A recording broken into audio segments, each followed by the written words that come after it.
I'm dry. Well, you know.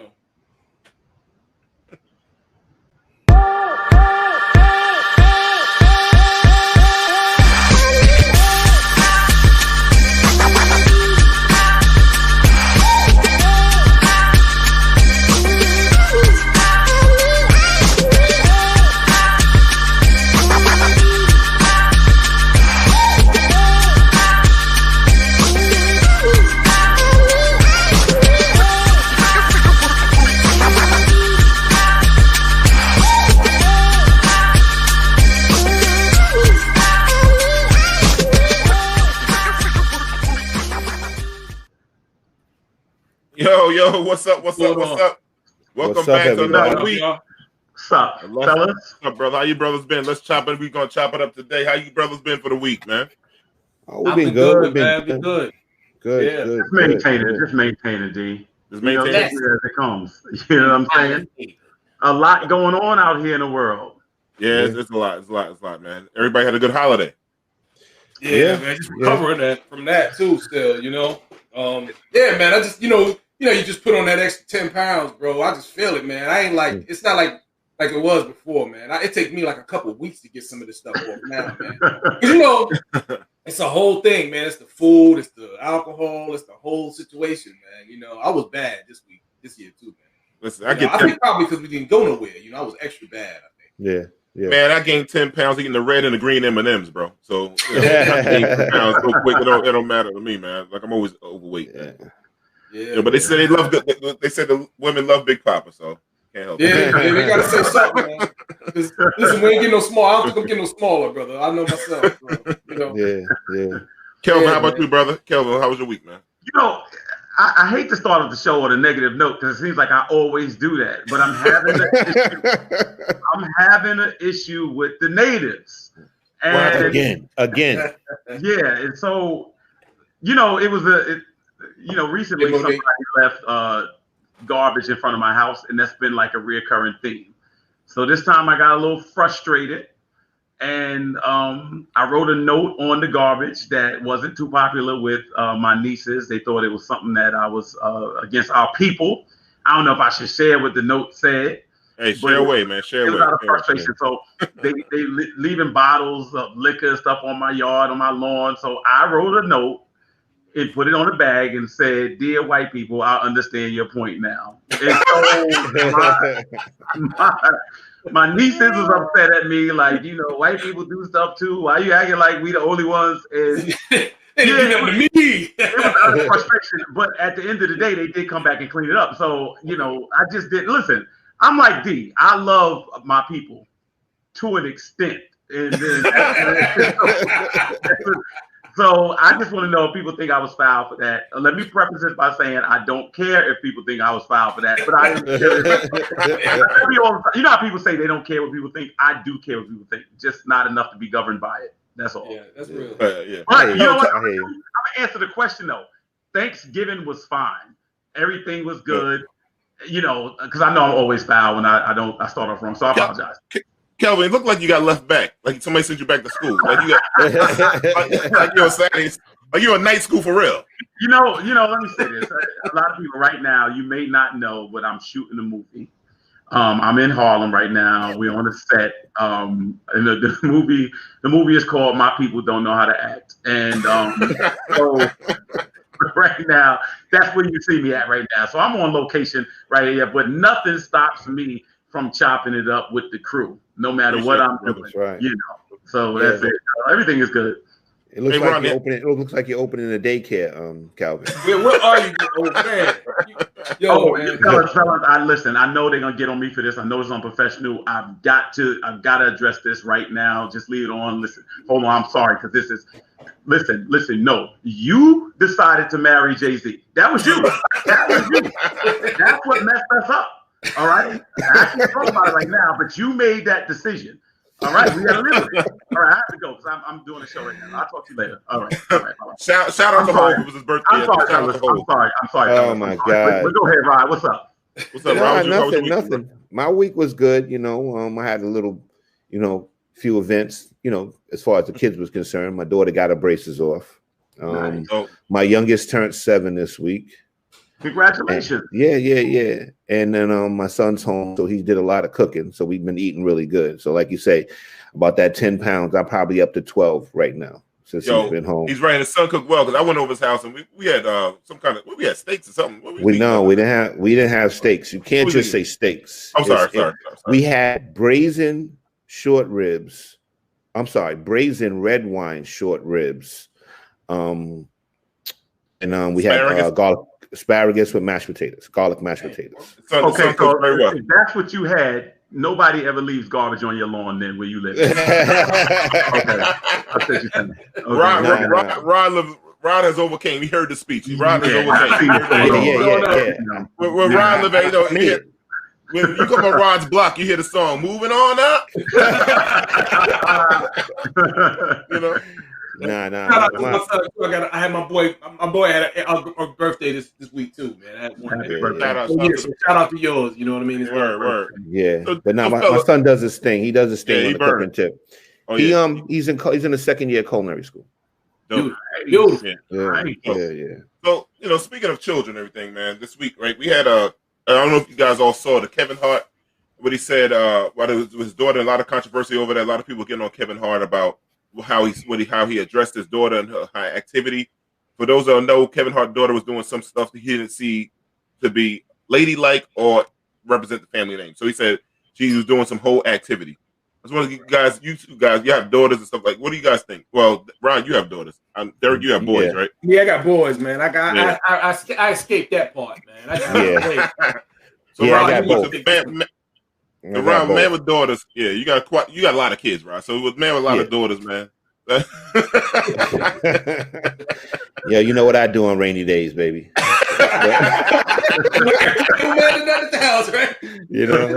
But no, the thing is, I think I said it before on one of the other episodes. Dad's job is to raise you to be a lady. Mom's job is to make you a woman. So the thing is too, and we also have to take into consideration that Kevin Hart is a comedian. So, and I always say there's no bad press. So, I think sometimes Kevin Hart intentionally stirs the pot just to get some attention, to draw up, these controversial talks and stuff like that. But I mean, I don't know if I would have announced it if my daughter was doing whole activity to the world. But I mean, I would sit down and have a talk with her. I would definitely check her about it. Because like I say, your father's supposed to give you the game and he's supposed to raise you to be a lady, and there's supposed to be certain boundaries you're just not supposed to go past, But I don't see it as something that he did something major, except for maybe announcing it to everybody in the world. But wasn't it part of a joke though he told on this special though? Because I remember watching the special that he kind of alluded to it and it was part of a joke. And that's kind of where I land on. I'm like, this is his job as a comedian to make people laugh and to give of himself, because that's what makes him funny. So you see a comedian saying, "Yeah, my daughter has whole activity," it allows you to kind of laugh at it a little, because he, you know what I mean. So I don't really know past that. I kind of look at it as him just just telling jokes, man, just giving it. I'm with you, and just being a comedian. I think he's become a easy target, a lightning rod. I mean, at the end of the day, I don't think. I mean, basically, those same jokes are going to pay for that young lady to go to school and everything like that. And I think he's done a good job of protecting his kids from the media. I mean, I've heard about them. I don't see them much. And I just think it is. I remember, I think it was D.L. Hughley or somebody that said, if a shark eats my child, must have been God's will. You know what I'm saying? If somebody tried to do something to them, I'd fight them. But if it was shark or something, it's natural causes. I mean, he doesn't really mean that. It's just a joke. And I think what we've done, I think we kind of live in this society now where everybody takes stuff too serious. You know what I'm saying? We just joke on stuff like that. That man loves his daughter like anybody else. And so I think it's easy. I think right now we have this era where everybody is looking for something to be offended by, and that gives them their voice. And I think if you have to live like that, man, it's a sad existence. Yeah. I agree. I think, and my thing is it's the PC generation, all this political correct stuff and all that. It's comedy. We would not have, if we didn't tell some dark jokes, we wouldn't have a Richard Pryor. We wouldn't have an Eddie Murphy. You wouldn't have a Chris Rock, even a Chappelle. Because it's just comedy. It's not it's like he takes good care of his kids. Most we're not in his house, but 90% sure we know that Kevin Hart loves his kids. He wants custody of his kids. So he's not that kind of dude. It's just people don't understand it's comedy. I'm just tired of this soft society now when it comes to jokes. I say some crazy stuff. I've been sent to HR, but that's another. But what do we go to comedy shows for? I mean, I don't go to a comedy show to critique it. Like, you go to a comedy show to laugh, and it's just like everybody now wants to go to protest. To me, whatever is said on that stage is fair game, as long as in the context of a joke. Agreed. That's the way it used to be. The first person you have to laugh at is yourself. Well, like Dee was just saying, a lot of comedians, they use their families as sources of their jokes or whatever, because let's face the facts, it's funny. Right. And the thing is, people have families, they have kids. So some of those jokes you can definitely relate to as a parent. Right. You know what I mean? Mm-hmm. So, I mean, I agree. People are being a little bit too sensitive today. Everything is so off, hands off and whatever. We got to get back to not being so sensitive today. Yes, I watched some of those old comedy specials, man, and just to see some of the jokes that, hilarious at the time, but to get them off now, man. Wow, man. Your career would be over. You'd be getting But, they were great jokes, man. Yeah. So, all right, another thing that was in the topic this week, man, was if everyone saw this video, it was a restaurant, I think in Texas. I'm not sure if it's Houston. I'm not sure if it's Dallas. Can't remember what city it was in. It was a black-owned restaurant. These young ladies were coming to celebrate. Dallas, Texas. Okay, they was coming to celebrate. They celebrating maybe a birthday, whatever it was, and they started twerking in the restaurant. They had some trap music on, and the girl started twerking. The owner of the restaurant went over 2 times previous to tell the young ladies, "Hey, keep it down." This third time, it came harsh but direct, and for me, I think it was needed at the time, because sometimes, like, the natives, like my man Kelvin said, don't understand when you try to come as a humble man, a humble person, So, what are you guys' thoughts on that? I haven't seen the video. I still haven't seen the video, but I've heard of it. Obviously, it's all around, and I think, man, from what I understand, he talked to them. He asked them like on 3 occasions. You know what I mean? I went to 3 different tables or something. People were just doing it all over. So, listen. If somebody walks into my house and I tell you to sit your behind down, bro, you got to sit down. Get off my furniture. Get off my furniture, man. You know what I mean? It's a lot that goes into you starting your own business. You know what I mean? A lot. You know how it is, man. They get when you're in business, you got to go out. That business gets the best hours of your day. You go to sleep, you wake up. You know what I mean? Refreshed or whatever as best you can, and you go and you give that place your very best. And then to see how people then they have to deal with people kind of come in and doing what they want to do, and I'm sure it's a hard pill to swallow. So if somebody came into my house like this and was disrespecting my home, I would have an issue. I might ask you to be cool for a little while, for as long as I could, because I don't want you to make a scene. It's my home. I respect it. I want you to respect it. So of course I don't want to make a scene. But past the point, man. You know what? It's going to come out how it's going to come out. Then after a while, you know what I mean. So, okay, well, this is the thing. Now, this is the slight difference, obviously, Derek, and I get your point. So we're talking about being in the business, right? And so this is not personal, it's business. And so putting it in context, what he said was, I created this establishment for us. And it seems like when we do something, we want to take ownership and we have a pride for our people and give our people a venue that's nice for us. You know what I'm saying? Right. Because a lot of times in our community, we're underserved. Our restaurants, they don't even want us to stay in our restaurants in our neighborhoods, just serve you food and get out. So you want to have a nice place where you can go out and have a good time. I go with him on 95% of what he said. The end of it, when he's like, if you don't like it, get the F out my restaurant.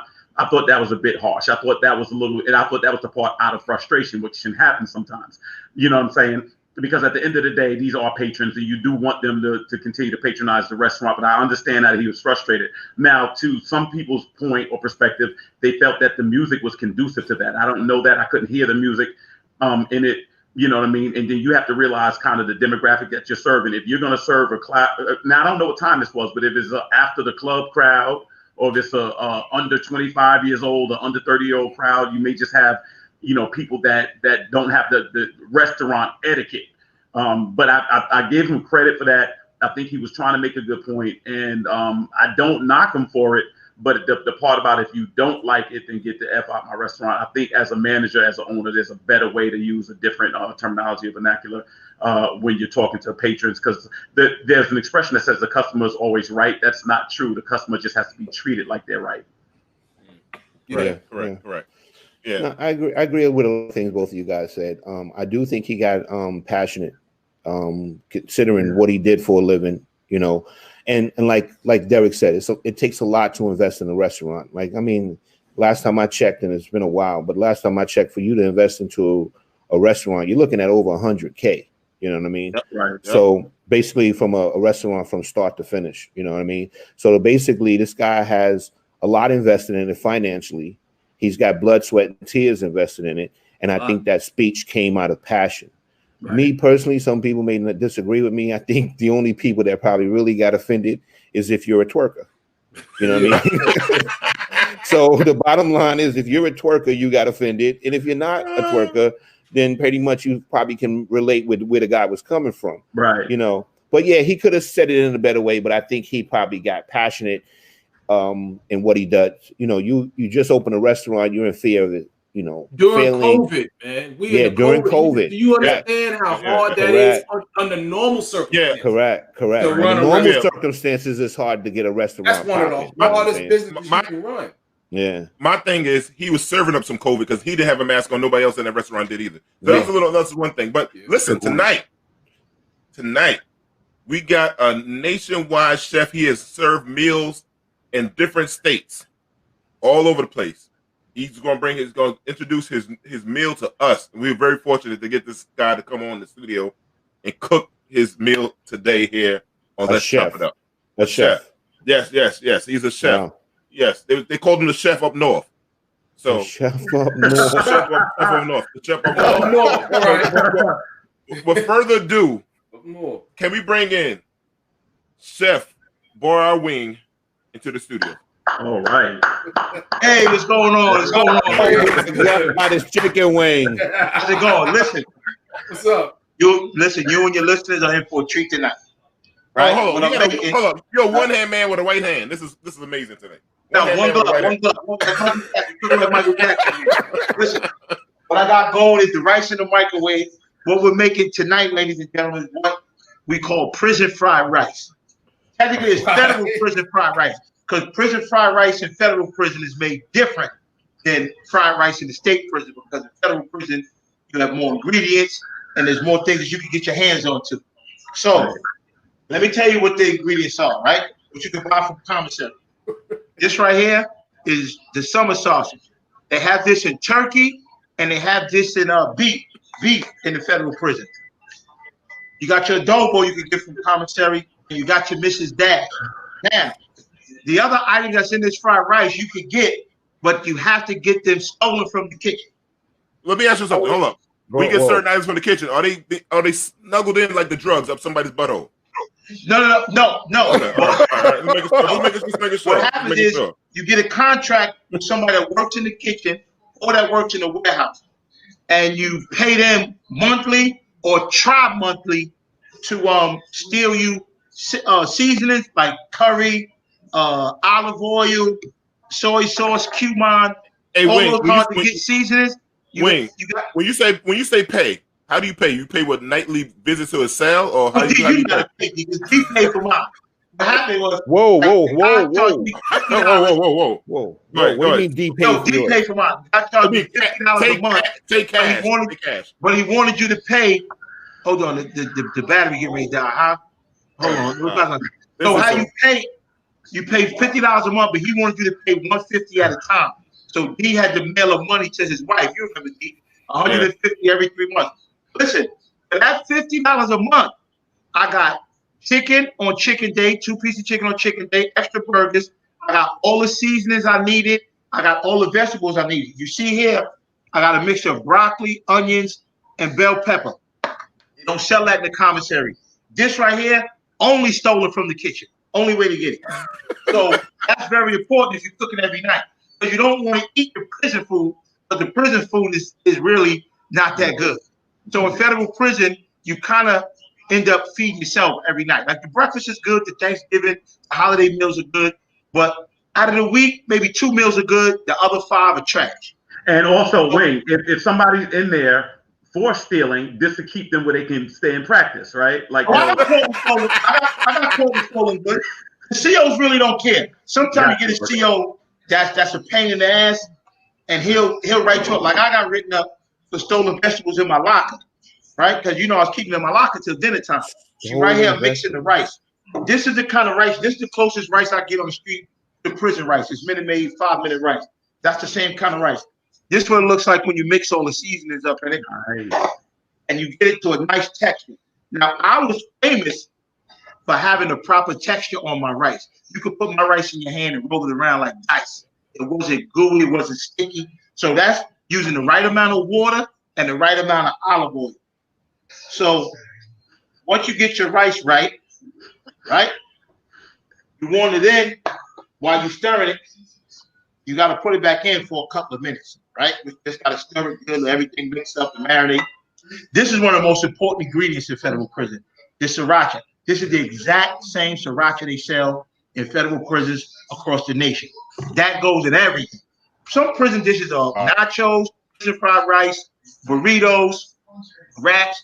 I make apple pie in the microwave. I make a hell of an apple pie. You don't put sriracha in apple pie. I make apple pie, cheesecake, mofongo. There's a lot of dishes you can make.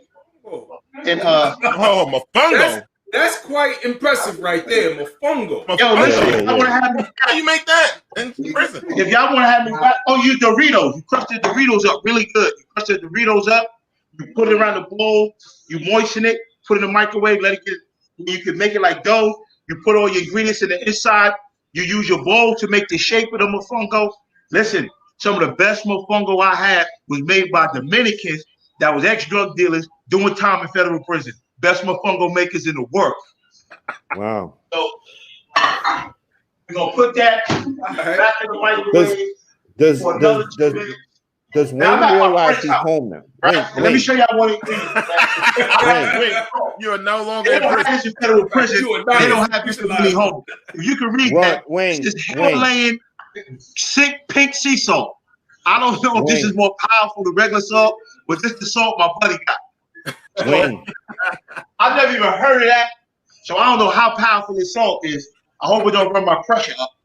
Yo, Lisa's Puerto Rican. She said that's the most creative way of making mofongo. Listen, he's impressed. Listen, y'all can have me on once a month, and I'll make a prison dish. I'm telling you. Listen, I can make it all. But this summer sausage, when you fry this up in the microwave, the bowl is gonna be full of grease. You don't throw that out. You put that in the rice. That's gonna add to the flavor. I'm telling you. This is so everybody in federal prison. Everybody in federal prison has high cholesterol. What'd you say, because I have high cholesterol and high blood pressure. What'd you say? They have high cholesterol. Everybody got high cholesterol and high blood pressure. Definitely high blood pressure. Because they got pills for that though. Right? Like I was wondering how you're gonna do the vaccine, but they got pill line, sick call. She got lined up, high blood pressure, all that kind of shit. Because everything is full of salt. But the summer sausage, remember, you don't have no refrigerator in federal prison. So this can stay in your locker. I had one in my locker for like 4 or 5 years. Oh my God. What? Ooh. What happened to Wing? Did he lose? Yeah, oh man. Did he just power, his man. Battery probably died. Look like his battery might die. Chef Boy Wing, does he realize he's home now? He doesn't realize he's home now. It's no longer institutionalized, man. Unbelievable.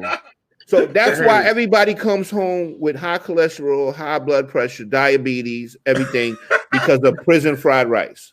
I have to say this. There's a lot of podcasts in the world. You can't get this everywhere. You cannot get this everywhere. You have to be honest. Everybody that's viewing, you have to be honest. We make sure you're equipped for any situation that you face.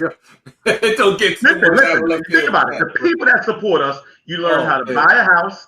We learn how to socially distance those that go to strip clubs. You can, if you go to jail, you can have delicacy. I mean, it's just, come on. It's all Nobody's right doing here it. for you. Nobody's doing it. It's all right here now next week, we need to have a doctor on to talk about diabetes and high blood pressure. Right. That you get while you institutionalized. Correct. Because when you come home, you got to get healthy now.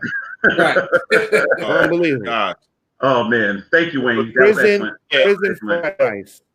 Listen, he makes it for people. Oh, he's coming back. There you go. He's back. Oh, he's back. You gotta love Wayne. Wayne. Yo, listen, battery died, so I got to go to my cell phone. Listen. Oh, Sal. Listen, Sal. the battery I died. I had to go to the cell phone. I All right. don't know if the battery died or do pull the plug. So what we'll do is I showed y'all the ingredients. Let me Let me chef it up, and maybe I'll come. Right. I'll charge the laptop. I'll come back and I'll show y'all the finished product. Okay, cool. Okay. How's that? All right. That's it. That's Sounds like it. a plan, Wayne. All right, we'll Sounds like a All right, plan. later, brother. Yeah. All right, bet. Yeah, one of the people Wow. said Wow. losing wing might not have been a bad thing because this meal sounds kind of sketchy. Yo, I can't imagine eating that. I'll probably be the skinniest guy in jail. Skinniest guy in jail. I mean, listen, any meal that you steal is going to be sketchy. I mean, Yeah. Oh, my God. No, but the yo, thing is, look. the one thing I learned from this is that you have to steal vegetables in prison. Yeah. You can't get the healthy stuff for free. You got to steal it.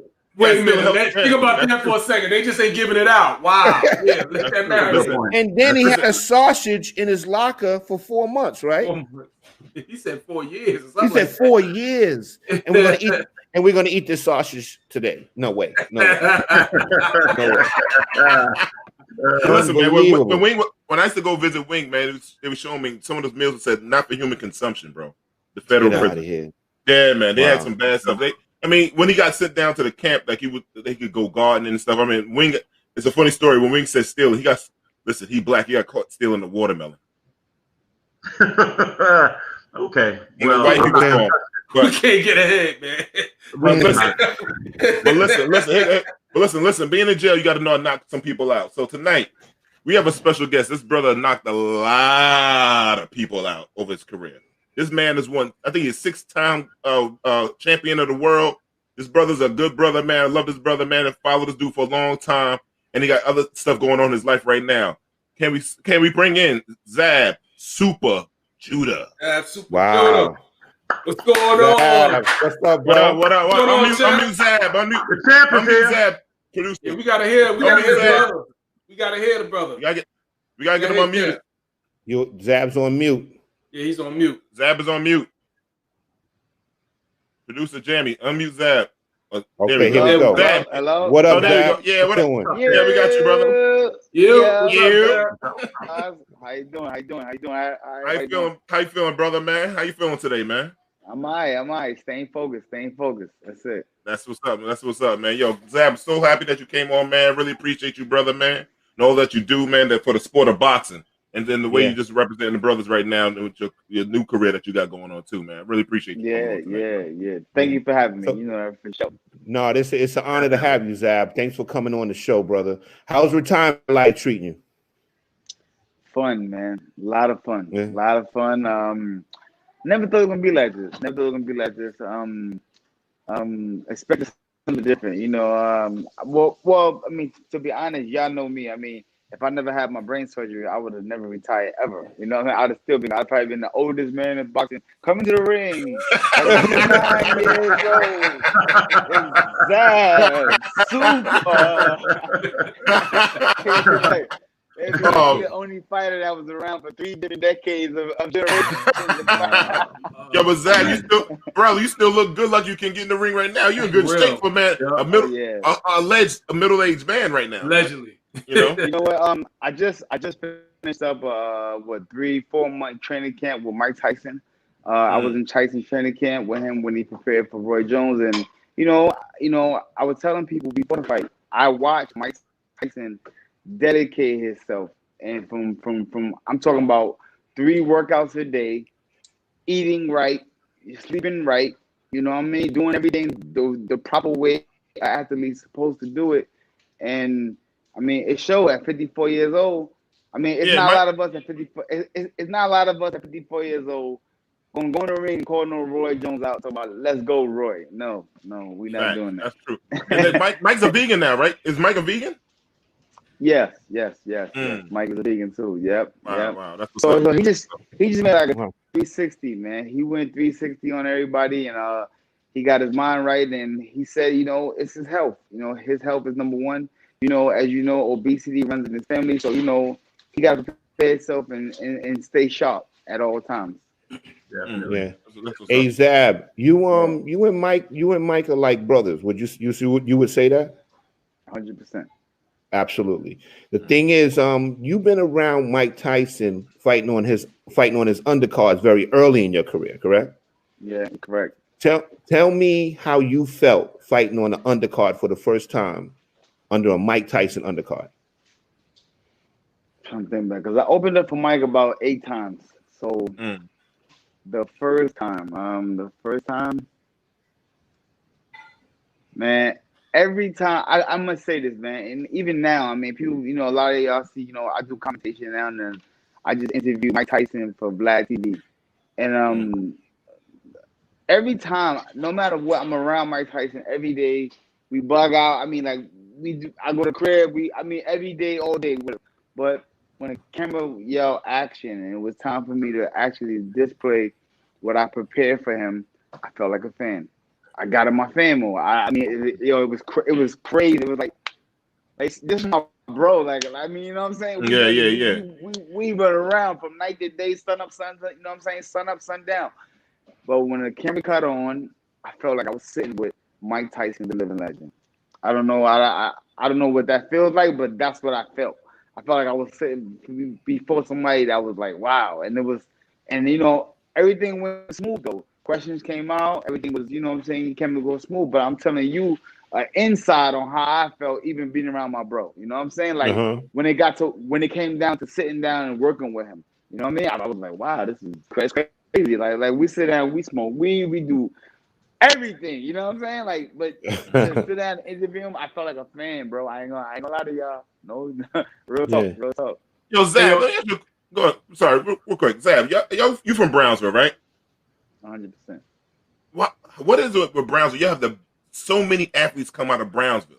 Tyson, you know, I think Willie Randolph, when you talking about back in the day, baseball players, boxers, like, what is it? Is it something in the water in Brownsville? What do you think it is? No. Produce so many good athletes. We ain't got shit. We ain't had shit. The vision we got in Brownsville is not to be shit. So the few of us that have that vision, that really see it and like, oh wow, I can become this, I can do this, and start to pursue the steps.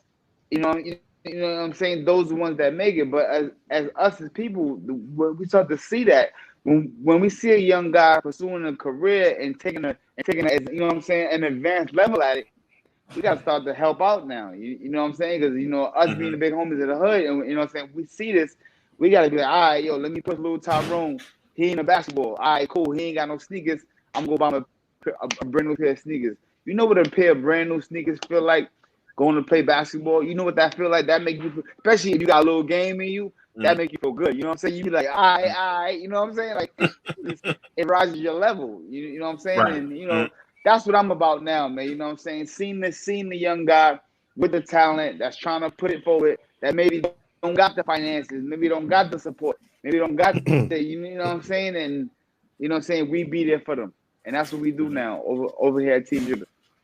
Hey, there's a nice question I just want to ask from Ever G. He says, how many people from Brooklyn did you bring to the first fight? How many people did I have at my first fight? Yeah, from Brooklyn. Oh, did you have a lot of people, you know? Well,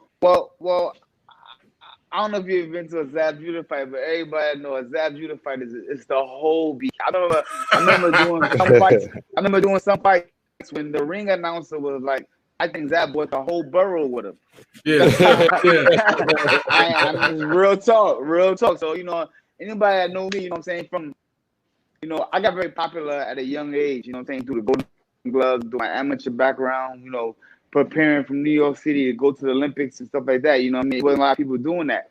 So people took a lot of, you know, notices into what I was doing. And so when I turned professional, I had a fan base already. And I was already, you know what I'm saying, moving and shaking. But I was young, I was heartless, I was mean, and I was fast, and I could hit hard, and I didn't play with nobody. I ain't gonna joke, bro.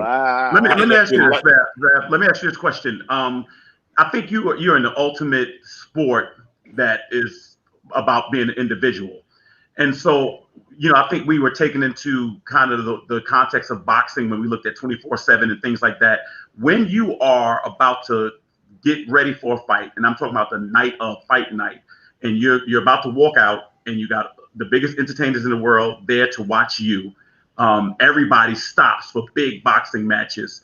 What is that? Is it anxiety? Is it nervousness, or is it just second nature when you're going out there? What is your process when you're about to get in the headspace to go into that ring? When I be going through there and I got all my boys bringing me out, all the big artists and all that, my family there, the crowd is packed. I be walking in the aisle like, I hope I don't get my ass whipped. Oh my God. Right. Wow. Yo, they would clown you back in BK, baby. They would clown you back out. Real talk. You be walking out, you be like, ooh, this shit is big, boy. You know, you walking out, you see everybody, you see the homies, all that, the girls and shit. You like, well, I hope I don't get my ass whipped tonight. You know what I'm saying? but in all seriousness, that's why you prepare yourself to the best of your ability in training camp. That's why in my training camps, we went stupid, man. In my early career, oh man. For people that attended my camp and sparring partners that was a part of it, that say we play no games. We play no games, bro. Like now, I'm comfortable enough to say that I got to a point in my career where I got bored. I was so good and winning so much stuff and just taking titles whenever I felt like it. Remember, they were suspending me for a year. I take a whole year off and just party, run around the country, act like okay, and then come back and smoke motherfuckers right out the gate. Remember, after my Casa Zoo fight, I came right back after the year suspension. I came back and won the WBO championship of the world, the first fight. The first fight back, I took the title right back. After they suspended me, belittled me, called me the wildest, and I was the Brownsville kid of boxing. You know what I'm saying? You know what I'm saying? They tore me down, said I was young, I was this, I was that, I was that. The first fight back, I took the championship of the world right back. And so they had to shut their mouth up. They had to shut up. They had to shut up. Like, you know what? Yeah, we say what we say, but this boy he's doing numbers. He's doing numbers, you know what I mean? And throughout my career, that's all that mattered to me. I was like, you know, no matter what people say, that's how I became 6-time champion of the world, from losing to win, and losing to win, and losing to win, and losing to win. It's just that, you know what I'm saying? The moment when I lost it, and they said, oh, yeah, all right, champ, that's it. So look at you stupid boy, come right back and get another one. I come right back and get another one. My 6th world title, God bless the dead, rest in peace. Pernell Whitaker was in my corner. He was my coach. Him and my dad was in my coach for the last championship. Man, everybody that I damn near knew said he can't do it. He 30, what? I was 30, 38. You know, like I was around the ages where they call boxers old. Like that was old for boxers. And I came back and I took my sixth championship of the world. I'm gonna tell you how they had it so much against me. The guy I fought, he was from Africa. The IBF was the title we was fighting for, but I never seen this. So in the back of the belt, it's like fur and stuff. They had it leopard print. I never seen this before. It was like African leopard print, and I was like, well, why did they do like so? It was almost seeming like this belt was designed for him. He was a good fighter. Wow. He was a good fighter coming from Africa. He was smoking everything. He ran the soup. I put him to sleep. Night. I'm talking about night. My kid was there. Mike was going crazy. It was cool. I put him to sleep. Yep. Zaz, speaking of night. Last week our brother Nate Robinson went night. Have you spoken to Nate? How's he doing? What do you think about people? Yo, everybody can't get in that ring, right, Zaz? Yo, listen, man. Listen, I love Nate, man. Nate's a good dude, but like, what are your thoughts on brothers that think they can do what you do? Like you say, you've been doing this since from like almost the dirt. What do you think about brothers that think they could come in the ring? Nate Robinson. It's sad to say, man. My brother Nate Robinson learned the terminology. You play basketball, you play boxing. I mean, you play basketball, you play baseball, you play soccer, you play tennis, you play hockey, you play everything. You do not play boxing. Sad to say, he is the face of you do not play boxing. You know what I'm saying? He is the face. Nate Robinson put himself in another category. He's an NBA player. But NBA for him stands for never box again. Never. Don't never do that, Nate. You the homie and all that. We love you and all that, Nate. But like, you know what I'm saying? He just showed that. Or what I would tell Nate Robinson, and this is real genuine. Like I'm really being serious. If you gonna do that again, reach out, bro. I'm wide open. I fuck with you. You my boy. Reach out, Zab. What's up? What's up? What's up? I come. We get the real proper training. We'll cross all the T's and dot all the I's, and then we'll step in the ring and smoke anybody. I promise that. But to do it, I don't know how he did it. I'm not going on his shit. I don't know about his training or nothing. But I'm just saying, from the way it looked, he ain't prepared the right way, or didn't have the right people behind his back. So Nate, if you hear this, and somebody give it to Nate, your boy Zab, I said, yo, listen, all hats off, pull up on me. Let's learn the right way, and then we can go in and smoke anybody. But don't do it that way. Don't do it that way, brother. That ain't it. That ain't it. No way. Yo, Zab, I want to ask you this, right? You know, there's a fight tonight, right? Errol Spencer and Danny. Yeah. You fought Danny Garcia in 2013, right? Mm-hmm. That was a brawl, kid. Like, I don't even know how you were standing up after that, how he was standing up after that. I mean, you guys got it in from soup to nuts. You know what I'm saying? How do you think he's going to do tonight against Errol Spencer? You know, it was the same thing with the fight before. You know, Danny called me. You know, I was 10 years older than Danny. I think tonight is something not 10 years, but maybe 6 years younger than Danny.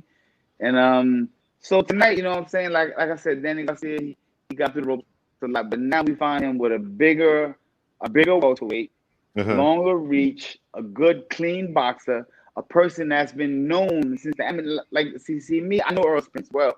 I watched him from the amateur. From the amateurs, he was stopping opponents. He was stopping guys coming up his whole career. That's what he's known for. He's a young Texas strong boy. Put it like, a man. You know what I'm saying? What I mean by I say Texas, we know them Texas boys are strong. You know what I mean? From the farm. Right, the farm boys. They got a whole air. Different type of air they breathing. Living. You know, us city boys, we live. I got my country homeboys, and they totally different. We the same age and everything, but I'm like, how you compare all that shit? I can't do that. I don't know how to do nothing. I don't. You know what I'm saying? They got a whole different skill level than we don't know nothing about what they know about. And then as city people, we have another skill in city life that they know nothing about. You know what I'm saying? I'm a homie from the South coming to New York, and they want to move and shake, and I'm like, boy, you don't move like that. You get left over there like that. That's not how you move. You know what I mean? So it's you know what I'm saying? To each his own. You know, everybody, each one teach one. That's what I'm saying. Yeah. Zab, let me ask you this question. I consider you one of the historians and guardians of the sport. Lately, we've been seeing over the last decade or so, MMA has got a lot of popularity. It seems like younger people have not been as vested into boxing. If you have noticed this and you were going to rebrand boxing or remarket it because of when it's you and it was Floyd, everybody was captivated. Now it just seems like it's been dissipating. Have you noticed that? And if you have noticed it, what would you do to get younger people more interested back in boxing? Well, I got to beg to differ with you on that one. The game is exciting right now. You got young guys. You got Teofimo Lopez. Let's start with him for Brooklyn. Let me tell you the legacy of what this means right here.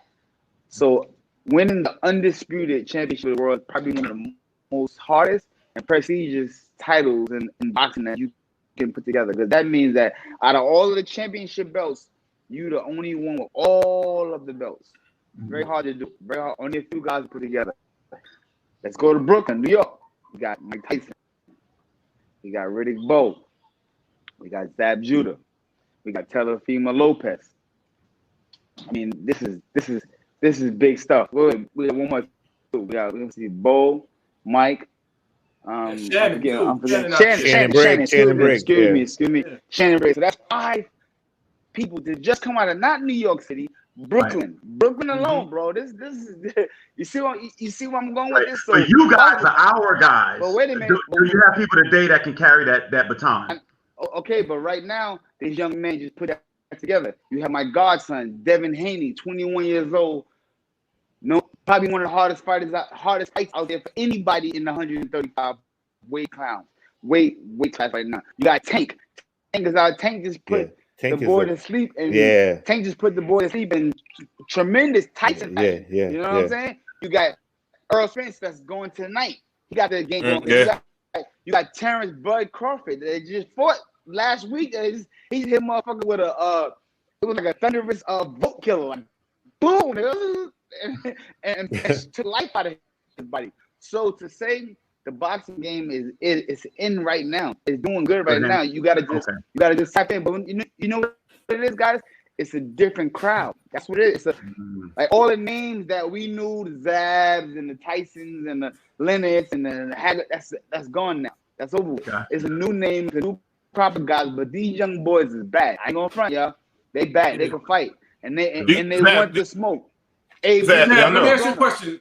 Oh, you mentioned Teofimo and Devin Haney. I was just wondering what your thoughts was on the WBC.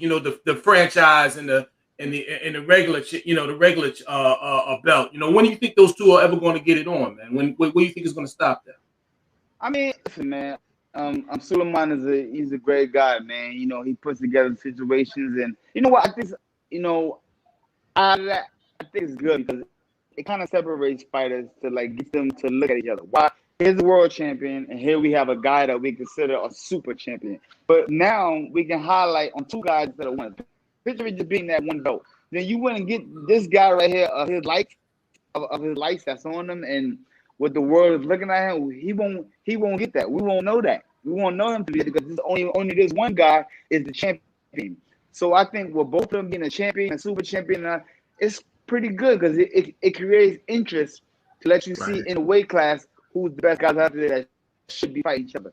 I think for me, that's what it is to me. Excellent. Do you think pay-per-view like before when we were growing up and like you have fights on Saturday afternoons, stuff like that, or regular people could tune into it. Do you think that everything going to pay-per-view is kind of messing it up for the people getting more that gravitate towards the younger fighters that doesn't have the big names? I think it's what it goes with the time of life right now.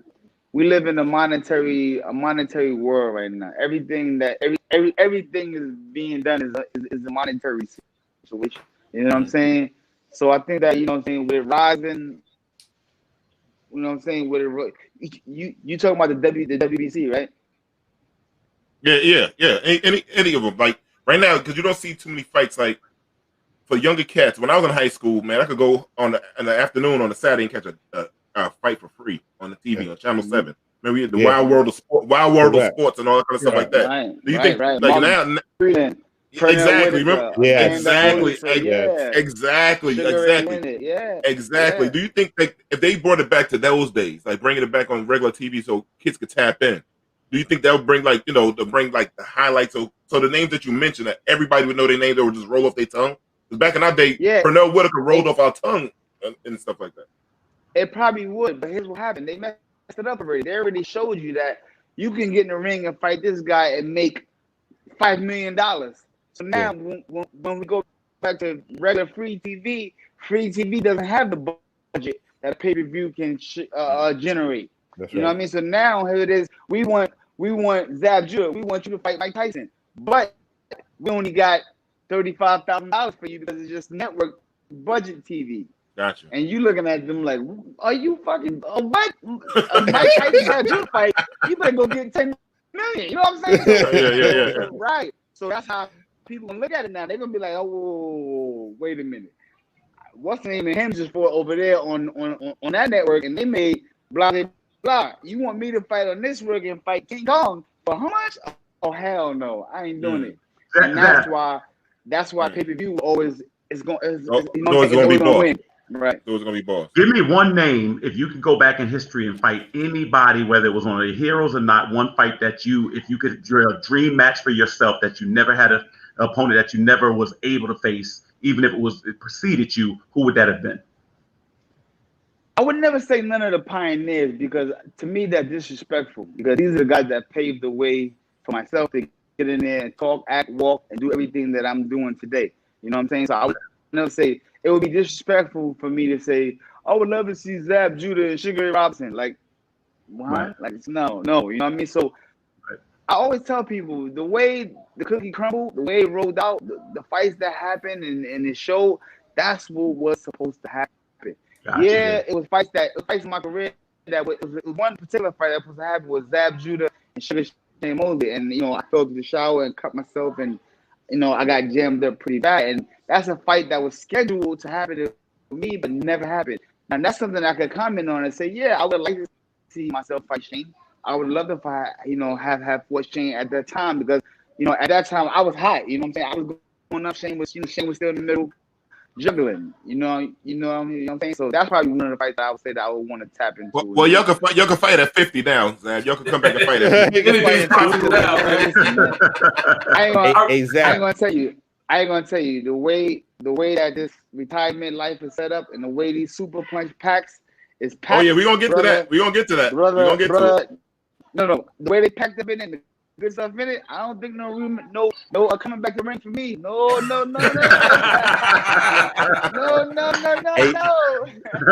Hey, Zab, if in your career, if you could have one fight back, in other words, maybe you might have a fight that haunts you, and you say, "Dag, if I could have did this, or if I could have did that, or if I could get a rematch," do you have any fights in your career that you wish you could have back and get back in there with them again, a second shot at it? It's crazy to say, man. No, because let me tell you why. If I ever went back and changed one fight, that changed the dynamics of who Zab Super Judah would be right now. And then if I changed that one fight and took that win back, then everything would have been altered. Life would have been different. You know what I'm saying? So I would have been probably the same guy sitting here talking to you. You know what I'm saying? So and that is what I always try to stay away from. It's like, damn, that what if, coulda, shoulda, what if.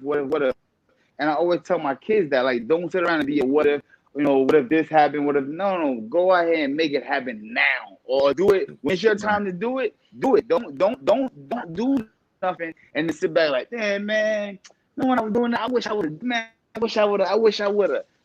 I try to stay away from that. So I think, and pretty much feel that everything that I wanted to do with boxing, the Most High took me to it, man. We accomplished it.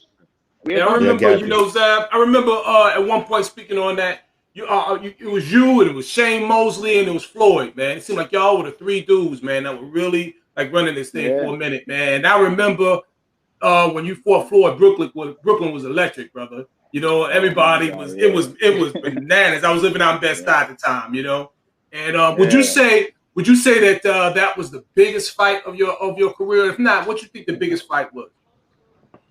I think it was one of the most notable fights because of everything that he set forth out to accomplish after boxing or in boxing, what it came to. But I think for me, one of the biggest platforms that I was when I fought Corey Spinks the second time, only because I had to go to his hometown and take away the undisputed championship of the world. That was, y'all don't know what that was like, bro. At this time when I went to St. Louis, they was known as the number one murder rate. Yep. The murder capital. That was number one in the country.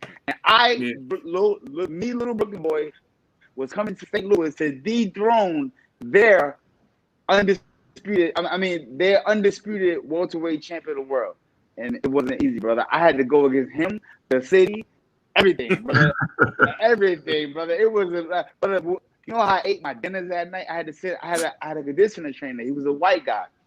I said, come back to the room, take all that Team Judah shit off, put your regular clothes on, and go out to the thing and order the food so you can look like you're a regular guy just making an order, and that's it. Nobody will bother him. You know what I'm saying? But if we did put Team Judah shit on and go out there and order our foods and get up, what, brother? We'd have been food poisoning. We'd have been the fight.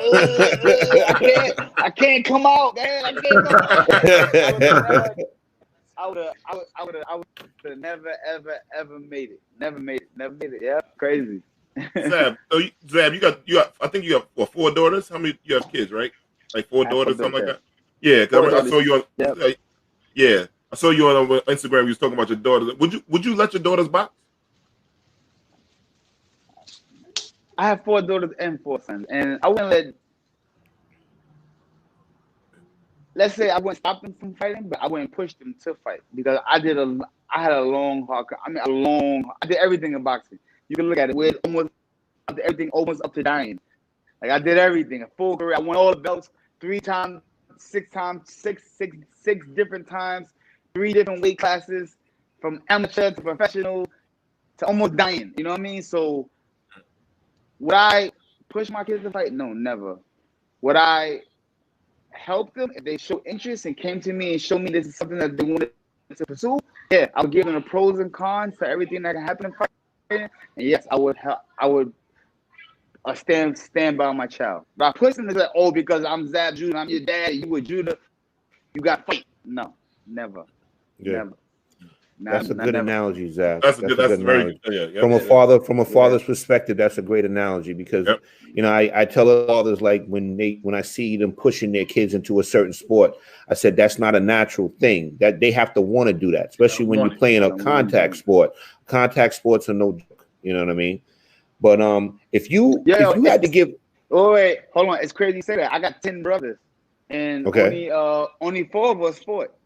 Now, one thing on my pop was a fighter, so his rules was all of my sons got to know how to fight. He don't give a shit if you want to compete or not, but you want to know how to fight. He said because I raised my sons in Brooklyn, New York, Brownsville, Flatbush, so my son's gonna go through different things. But one thing you ain't got to compete, but you got to know how to defend yourself. And that's one thing my pop did was he made all of us defend themselves. Now, upon learning, some of us took it to the next level. Some of us said, some of my brothers were like, yeah, yo, all right, Pops, this is it for learning. I'm done. I'm not doing this. I ain't with it. Yo, I got a brother like, I'm not playing that. Somebody punching my face. I'm not with none of that. I don't want to do this. My brother said, Zach, people are not made to punch each other in the face. This is not supposed to happen. This is not normal, Zach. I swear, bro. This is my blood brother. Man, this is not made for everybody, bro. I'm not doing it. I don't want nobody punching me in my face. And a couple of them didn't box. It didn't box. Only 4 of us took it to a professional level and took it to the next level. But a couple of them said, nah, it ain't for me. I did what my mother said. We learn how to fight. That's where the line stops at. That's it. Word up. What kind of advice would you give a young fighter starting off in the boxing game? Young fighter, number 1, learn how to fight first. Learn how to fight first. Get with a trainer that knows how to prepare you well. And then number two, which is number 1, be in the best condition you could ever be. I would tell a fighter to be in condition before you know how to fight. I would give them that much advice. You know why? Because this was the one thing that hurt me and probably one of my biggest fights today, which was the Mayweather fight. I didn't lose that fight because Floyd was better than me or anything. I lost that fight because I ran out of gas. The first 6 rounds, I held that fight. Oh yeah. Floyd didn't start coming on to me until I started getting fatigued. Once fatigue started setting in and he seen that, then he started coming on and started pressing me. But when I had the same, he had the same timing, he had the same speed, I was faster, I hit harder, and I was doing better. You know what I'm saying? But I didn't. So when the fatigue kicked in, he got the best of me, he did what he was supposed to do. He was in better condition and he excelled when he seen the opportunity to open up on me, and which is great. So anything I could tell fighters, be in the best condition, because the fighting, if you're a good fighter, you know how to fight, and you got the will and the balls to be in there, and you want to climb. Remember, like I tell you, it takes another whole set of nuts to be able to open the ropes and climb through. And like, I'm ready to fight that man. That's a whole another set of nuts, brother. Trust me, that's not easy to come through the ropes and look across the ring at another man and go, I'm ready to fight. Let's go. Yeah, like that's Dave Robinson. Right. That's what I'm saying. I started boxing about 4 years ago, right? And I did exactly what you said. I got between those ropes, and they put me in the ring to spar with no headgear against a Russian 7-foot-tall kickboxer. Okay, the man hit me in my left eye. I announced my retirement at that moment. That's what I'm talking about. I did. Yeah. Once I could get the vision back enough to see where I was going, I just said, "No, excuse me, sir, I made a mistake." You know, I like to do right now. That's it. But no, I commend you and anybody else. And let me tell you something: you are great at what you do. You've been. I want you to know, I'm a big fan, and what you've done, I couldn't be more proud, especially as a native New Yorker. And you held down Brooklyn. I mean, you really, really wore that crown, and I definitely appreciate it and admire it. So, Zach, with your new career that you got a lot of stuff going on, I see behind you got Super Punch. Can you tell people what you're doing now with your new career and all the stuff that you got going on, man? Super Punch. I mean, as everybody that know, my last fight, I received brain surgery. I had brain surgery. I was a fighter. He was on PEDs. He was on performance enhancing drugs, and you know, he went in there. I was in a coma. I got put in a coma, and I suffered maybe a week in a hospital. Then I got out. I received brain surgery, and you know, due to marijuana usage, it slowed down a process of pressure from my right side to my left side of exploding in my head while walking.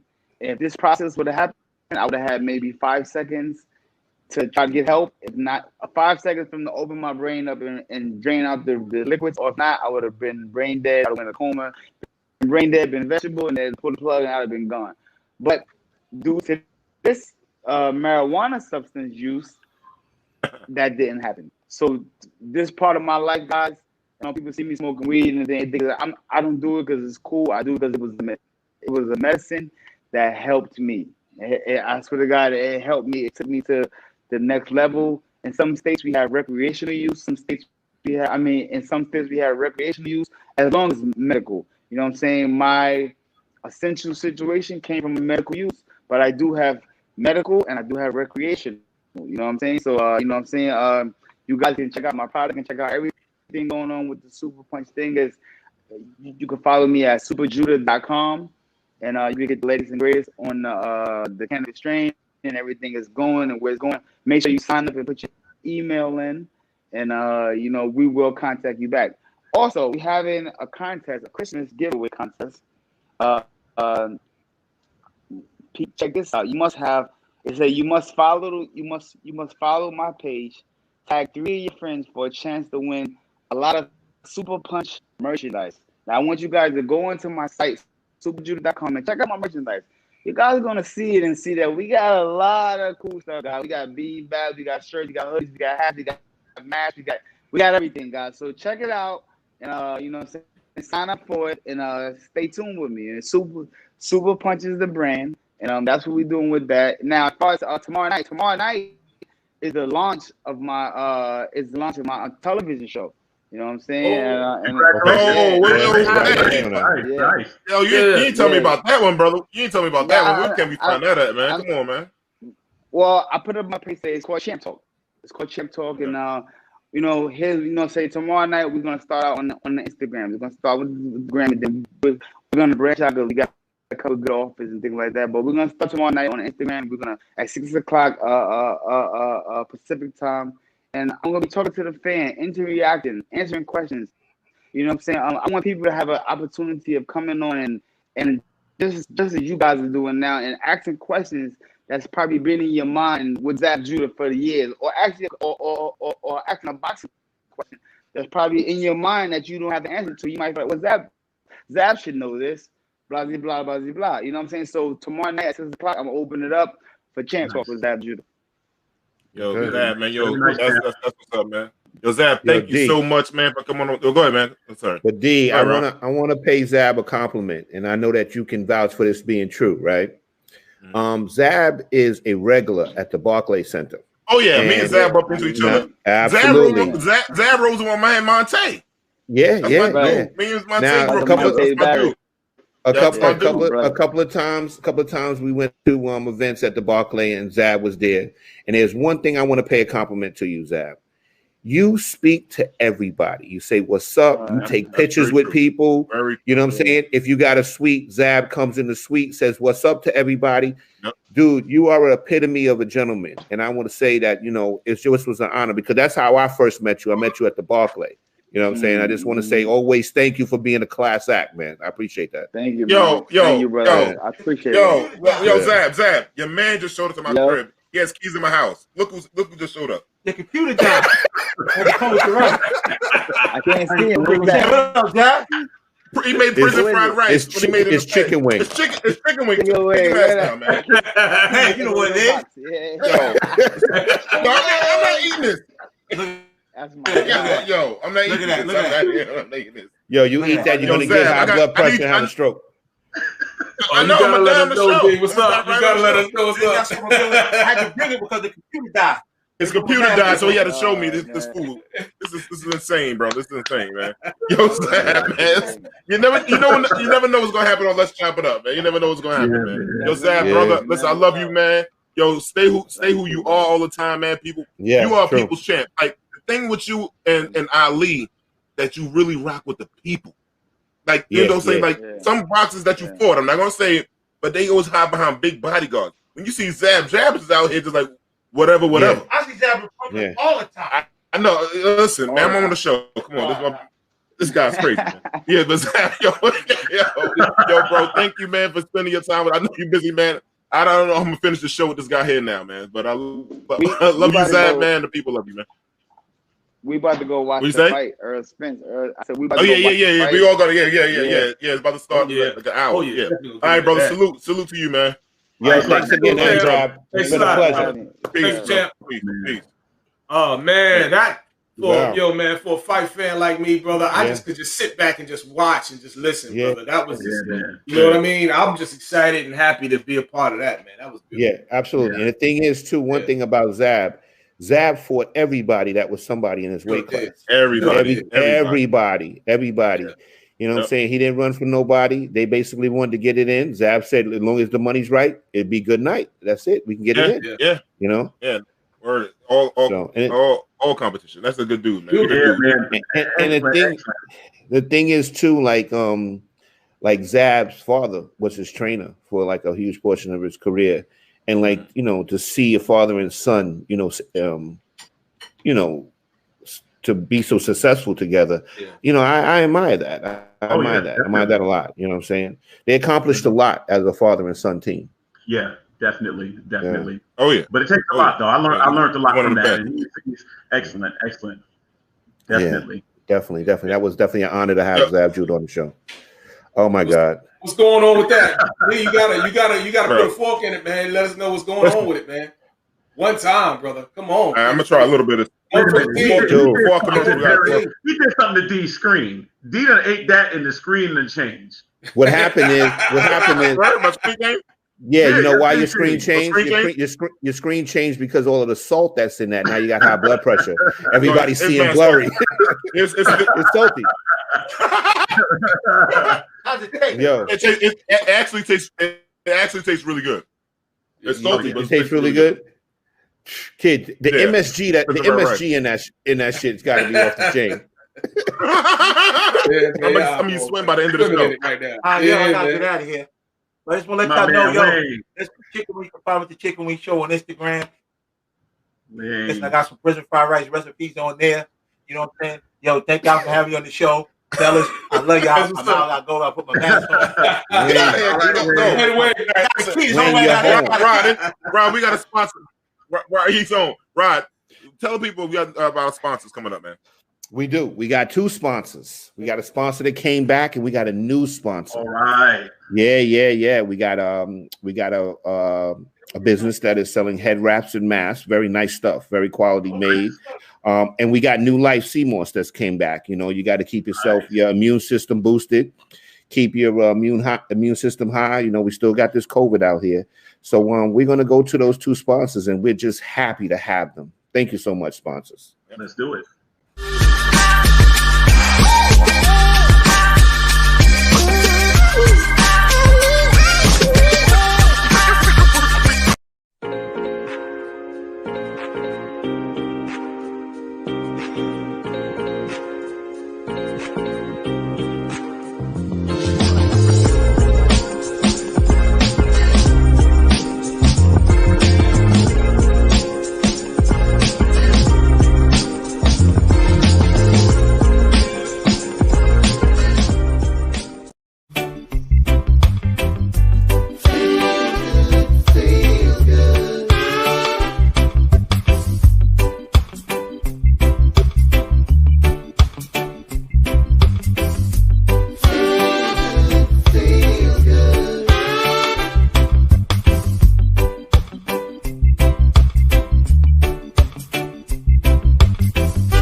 Thank God for sponsors. Yo, listen, that thing had another bite in between the commercial. God, I need water now, man.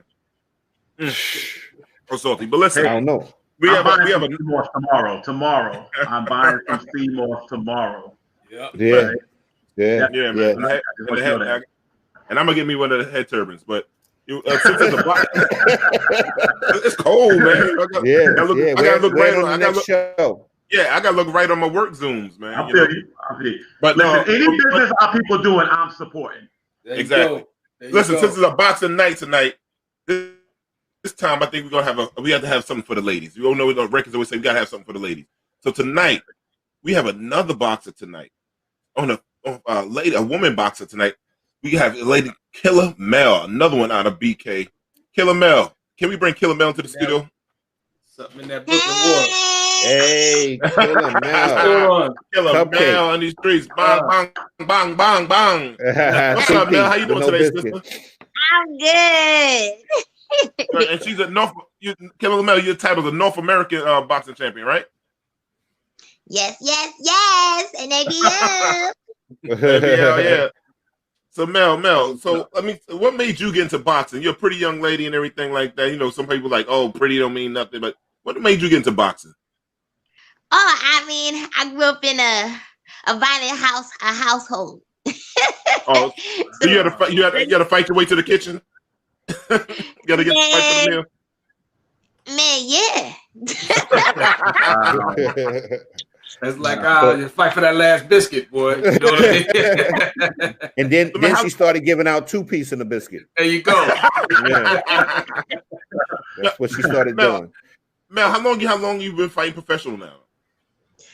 Oh man, since 2005, I want to say I had my pro debut. Yeah, I think 2007. I think. So I'm not sure. How was it early? It was early, but like it's different when you before you sparring and you fighting your sisters or your brothers and stuff like that. How was it when you first step in the ring? The butterflies are there. What are you thinking? Dang, I'm be like, dang, what did I sign up for?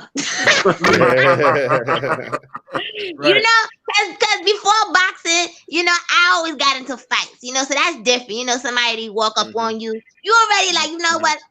You about to get hurt right now. But to be in the ring and get your mind to a place like, bitch, I'm about to fuck you up. It's like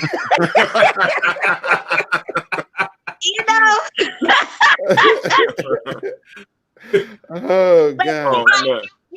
As time went, when I hear that bell ring, I know what time it is. But sometimes I'll be like, damn, what am I doing? Let me ask you a question, and this is probably double standard. Do men have a hard time approaching you when they know, first of all, that you could beat them down, and secondly, guys want to feel like, from an ego standpoint, that they can be a protector?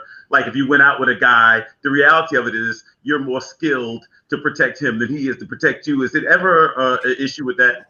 First of all, they never guess it. All right. They always ask, do I play basketball? Do I do gymnastics? Do I run track? Yes, I did used to run track, 2-time All-American, 400-meter hurdles, 100-meter hurdles. They never asked boxing. So, when I tell them no, I'll fight, then that's when it's like, oh shit, you ain't gonna hurt me or whatever. This is the hypocritical thing. I'm sorry to ask another question, but this is hypocritical on my part, and I have to apologize in advance for this because I hope this doesn't sound foul. When I heard that you were coming on the show and I started to research, I go online. I'm thinking you're gonna look like Precious, right? And then I go online. I go online because you think we want to, in our mind, think that we don't want to see beautiful women get hit, and that's foul. So I just want to say that to everybody out there because we all matter. But at the end of the day, I looked online, and you can model like people will, when after this interview they go online and they'll see you. Is it really unfair when people see that, like Dee said, if you're pretty or you're attractive, and then you are a boxer? Do people kind of maybe take you for granted and think they can get in the ring and they won't get served up, or what does it mean to be attractive and still be in the arts?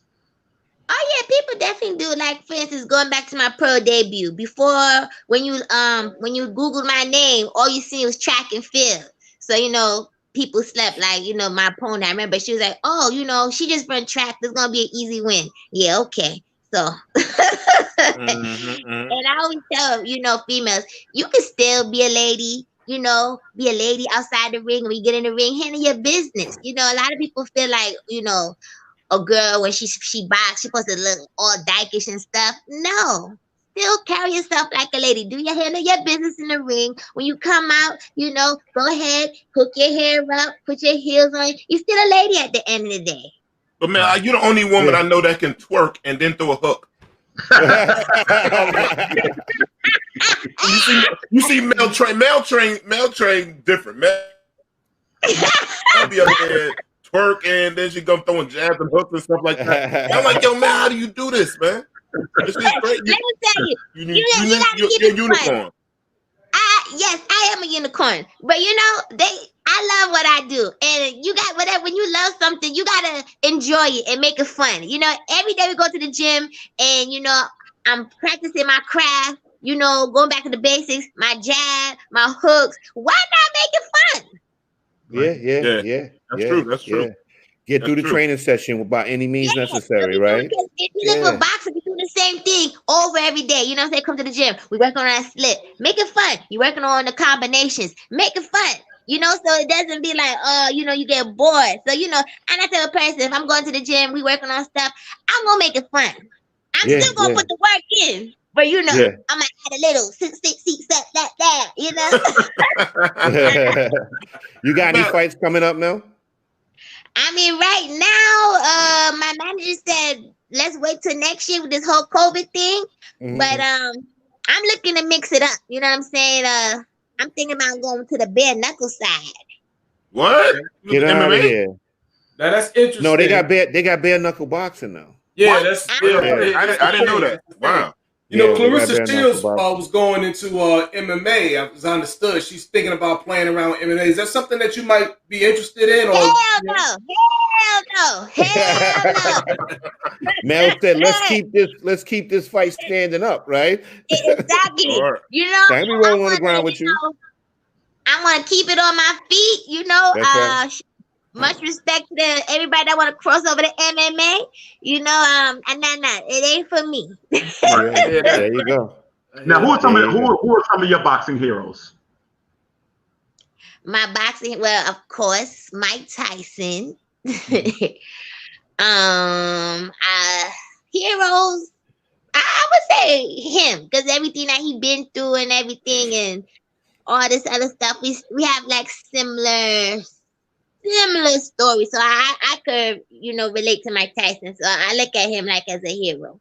You know, I remember at one time when Layla Ali was fighting, and it got a lot of publicity, obviously, because of her name and her skill set. Do you think that they need to do more to advance women's boxing? It seems like it doesn't get its fair due, or is that accurate?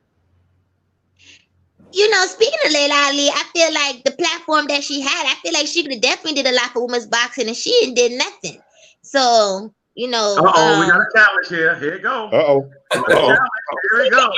Keeping it real. You can interview any other female boxer that say the same thing. The platform that she had, you know, in her whole boxing journey, she could have did something like for women's boxing. You know, if you had a platform and you up there, why don't you lend out your hand to, you know, to the other women and lift them up so we can keep this growing? You know, but she didn't. So. Wow. Yeah, you don't even see an interview. She don't come anywhere, right? I don't even see her talking about. She does like commentating on like some shows or something like that. Does she like that ninja show or something? Does she do commentating or something like that? I mean, that's not boxing. No, she doesn't do anything about it. No, I'm just saying she's working, you know. Yeah. She's working. I mean, she's working. She got a job. You know, I like what she's doing. You know, she's doing her home decoration thing. She's doing her cooking thing. She got her cookbook, and that's all good, you know. But you know, she was also part of women's boxing, and she does know the struggles and everything. And I feel like, you know, instead of her trying to pick a fight with Clarissa and talking down on her, why not help your sister? You know what I'm saying? Imagine having Layla Ali, and then you lift up Clarissa Shields on a platform. Imagine what both of them can do to uplift women's boxing and bring it to a whole nother platform. You know what I'm saying? But you know, she couldn't even do that. You know, she want to sit here and fight with a younger girl, like, oh, I'm the GOAT, I'm the GOAT. How about, you know, try to help? That's what your father would have did. Muhammad Ali, he was about helping his brothers. You know what I'm saying? Yeah. Very true. Very true. Now let me ask you a question. When you are on a fight day, when you're on after you've trained and everything like that, what is it like that day? Because I understand you don't, you know, a fighter doesn't do much. You have to relax and calm down. How does that work that day when you wake up on fight day? What is your procedure? Oh man, I just try to just stay relaxed and just, you know, the thing for me is just to stay relaxed and like, you know what time it is. It's time to go to work. You know, I just try to keep myself calm and just, you know, watch funny TV shows while I'm in a hotel room before it's time to go to the venue, and you know, and just be in a happy place. Because that's why I perform better when I'm, you know, less stressed. You know, when I'm nice and relaxed, I perform good. I just try to stay as calm and just think about, you know, stuff that, you know, that make me laugh until it's time to go in the ring and destroy my opponent. So, Mel, what's your toughest fight? What's your toughest fight, Mel? Who was your toughest fight? Oh man, my toughest fight was what's her name? Kathy Wilson in China. Oh my God, yo, my coach had to talk to my soul. I'd never forget it. The first round, man, this girl hit me with a jab, man. My neck did a movement like I was an ostrich. My whole shit just went like woof. The first round pass, my coach like, look, he said, look, she trying to come get your belt. You better wake the F up. I was up. After that, man, it was like my coach was playing a video game and I was doing everything, all the moves. Man, but she was good, man. And like Zach was saying earlier, she's from Texas. She's originally from the Dominican Republic, but she was trained in Texas. This girl right here was moving like a man, her angles, everything. She was long, tall. Man, she was definitely my toughest fight. Okay. Can you tell people how was the next, like the day after the fight? How does your body, what do you have to go through after that? What is your body like? How do you feel the day after a fight? How do you recover? In other words, how do you recover? Yeah. I go get some caramel cone ice cream, and I go get some soul food, and I just relax. You can eat again, but yeah, definitely recover with some food and ice. So you take a lot of ice baths? Hell no. I ain't getting no ice. Usually I get a little nicks over around here. I get, you know, a little swollen like around here. So I get like a little ice pack. That's it. I'm not getting nobody's cold ice tub. Wow. She was gonna say ice was for the drink, man. You know what I mean? Later on. Now let me ask you: when the fighting game is over, what do you want to do next? Are you gonna do commentary? What do you want to do after this? Where does this go after your fighting day's over? You know what? I really would like to go walk in the footsteps of Eunice Kennedy. You know, she was the founder of the Special Olympics. Because, you know, you guys see my video of, you know, I work with Kayleen. She has autism. I want to do something with the Special Olympics because I feel like these kids are so special, man. And I feel like the world don't really pay attention to them because they're special needs. And these kids are amazing. So after boxing, I would like to, you know, do something with the Special Olympics. That's beautiful. Oh, that's awesome. Mel does great. Mel does a lot. She trains with a young lady that has autism, and as everyone knows, my son has autism. That's how kind of like me and Mel connected through that whole autism thing. So like, you know, salute to you all the time, Queen, for doing that, for always standing up and showing them that they have a champion that will always represent them all the time. I really appreciate that's beautiful. That's beautiful. Awesome. I am a person who can't box, but I need to be able to handle mine when I deal with Ray and Pookie, the natives. You know, if I want to start, I just want to be able to handle that. So how do I start? Because I know it's a lot different than obviously boxing than fighting. You know what I mean? I know it's different. And I think the worst boxer in the world will hurt somebody in the street. Is that fair? Oh yeah, I mean, you see what happened to Nate. You see that? I mean, I'm just saying that YouTuber guy can't fight. And look, and you see what happened. It's true. Yeah. And it's so funny. You and I was talking about this, Mel, about like Nate came in there. His strategy was all street. He might have been knocking out dudes in Seattle, but he really to have somebody with a skill set is a total different animal. And like we was talking, like, what did he do wrong besides just walking in the ring? That was the first thing he did wrong. What did he do wrong after that? The contract, right? Who trained him? Who trained him? Who told him, like, hey, you can go here and get into this fight? Like, like Zap said, you don't play boxing. You know what I'm saying? And the first thing Nate did was wrong. Whoever trained him should have been fired. When he got into the ring, when he seen this train coming towards him, he just stood there. Anytime you know how us people are. If we see something coming towards us, what we gonna do? Get out the way. Get out the way. Get out the way. He stood there. Right. The thing, what I noticed that Nate kept doing is I think he thought he was in a swimming pool. That's why he kept diving head first. You know what I'm saying? He came right into the punches, man. Yeah, he kept charging. The guy just, after the first round, the second round, they figured it out. And they said, Joe, if he keeps charging in, take a step back and just land a punch. Yep, that's all. And that was it. That's all they had to do. You know, it was over. And it was melatonin time. Now, are fighters born? Are fighters born, or is it something that you just really? Yeah, I know people can train, but you may not be able to teach. It's just in you, or it's not. Is that how it works? I think the mental has to be in you. Yeah, you're born with the mental. Okay. I think you have to have that. Yeah, the mental, and I do think there's some fighters that are born. You know, like for instance, what separates me from all these other female fighters is that I fought real opponents. A lot of these girls out here are walking around like, oh yeah, I'm this and I'm that. But you know, a lot of these girls fought crackheads. You know what I'm saying? Everybody look good. You look good with a crackhead. You look good with the UPS lady, the mail lady. But the test is when you go in there with somebody, a real fighter, and you can go with them toe to toe or whatever, that shows that you are a real born fighter, you know? And so I remember a coach telling me years ago, he said, when you look at somebody's record, don't look at the people they fought. Because you can have an undefeated record and you fought tomato cans. Right. Exactly. And you know, the guys and the girls, a lot of them have these made up records, you know? And when they get in there with real fighter, they look like Nate. So you think a lot of boxers now handpick their opponent? Oh hell yeah. Hell yeah. She said hell yeah. So basically it's about padding your record mostly now.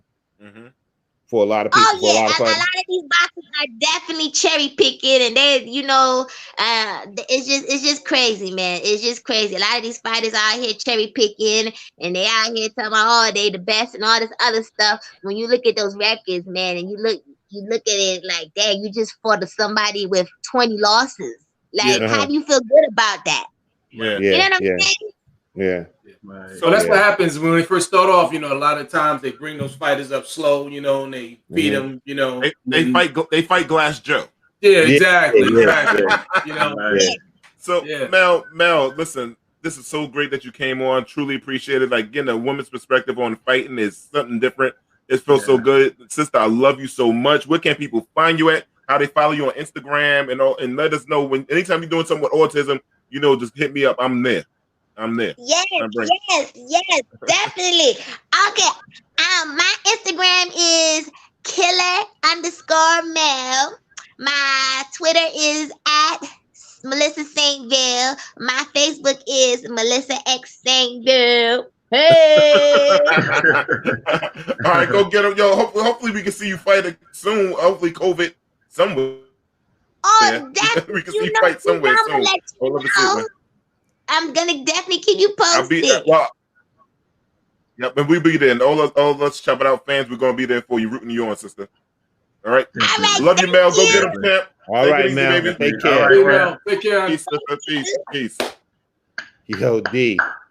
Yo, what up, man? Can you imagine having a problem with a female on the block and pulling up with Mel? I would not understand. Get out the car and say, which one is she? And she just wash her right up the block.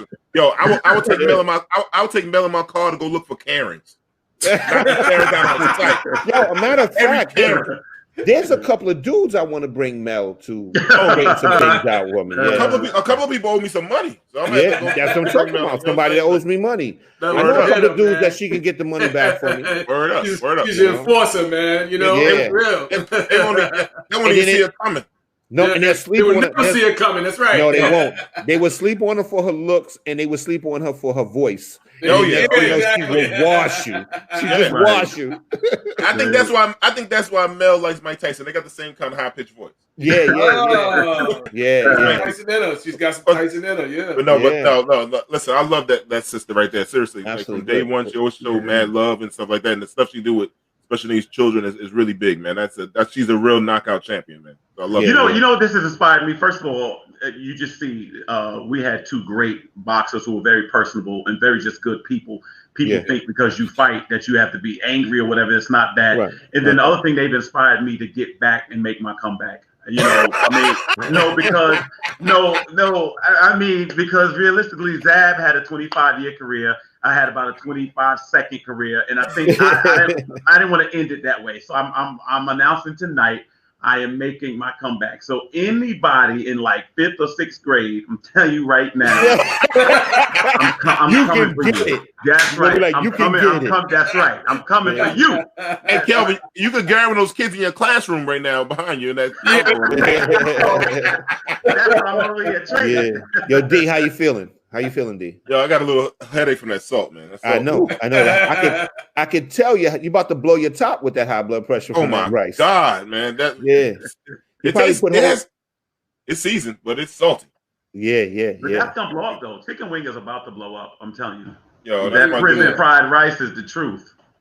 So listen, man, we had another guest tonight, and this is going Yo. Y'all see that comment down there? They want to see. They want to see the mascot. They want to see Derek. They want to see the mascot. They say, "Where's the mascot at?" Yeah, man. Listen, that's a number one fan to be come with Derek in the background. I don't know who you're talking about, man. I don't even know. Yo, listen, but really, I want to one thing was we have women in our lives that we all care about, like that. We have mothers, sisters, wives, girlfriends, and nieces, and some of the things that have been going on, like black women's health issues have been coming up, and some of the things that have been some of the access to health care and for black females in this country. And so with that, we're gonna have a specialist come on right now. My sister, who I love dearly, and she was checking on me all during COVID time, and I love her dearly. Can our super producer bring in Kelly, please? Hey, Kelly. Can we get Kelly unmuted? Can we get Kelly unmuted? Hey, Kelly. Hey, Kelly. Hey, what up, sister? How you doing? Hey, thanks for having me. Kelly, how you doing? Kelly, you ain't trying to fight. You ain't trying to box or nothing, right? Listen, Kelly? I can't fight. I can't fight someone in the 5th grade, so I'm with you. That's right. There you go, Kelly. At 3 o'clock. Kelly, seriously, Kelly, they got some tough kids in 5th grade now. You might think about maybe 3rd grade or 4th grade. Yeah. Because I've seen a lot of 5th graders. A lot of 5th graders can get it in now. As long as you haven't gone through puberty, I think I'll be good. I'm with you. So Kelly, give the people a little bit of background on what you do. Okay, so I'm very blessed to be here. I'm an expert in maternal health and health disparities, the health of Black women, of queer folks, of Latinx folks here in the New York City area and across the nation. I'm the Chief Equity Officer of the National Birth Equity Collaborative, where we really strive to support a world where all Black mamas, pregnancies, and babies thrive.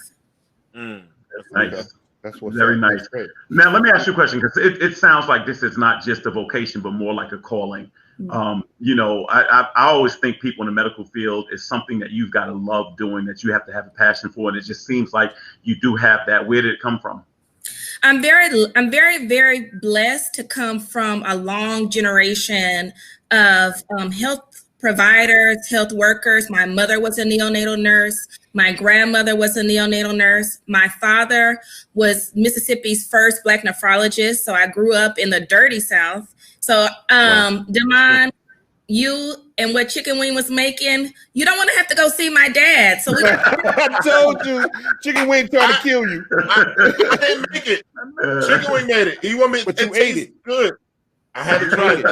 Listen, 2021, we're thinking about our health, not just of us, but the people who we love. We're moderating our salt intake. We're getting out moving. That's really the reason why COVID is disproportionately affecting us all. It's because of our poor health status, which is actually not individual. It has to do with the effects of racism on health.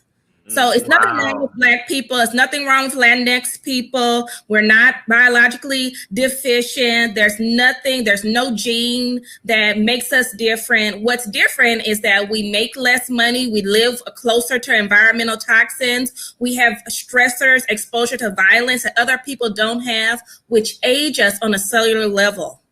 That's deep. So when we get sick, we get extra sick, and we have the kind of jobs that put us on the front line of sickness because we can't go to our house in the Hamptons with our private doctors and hide out.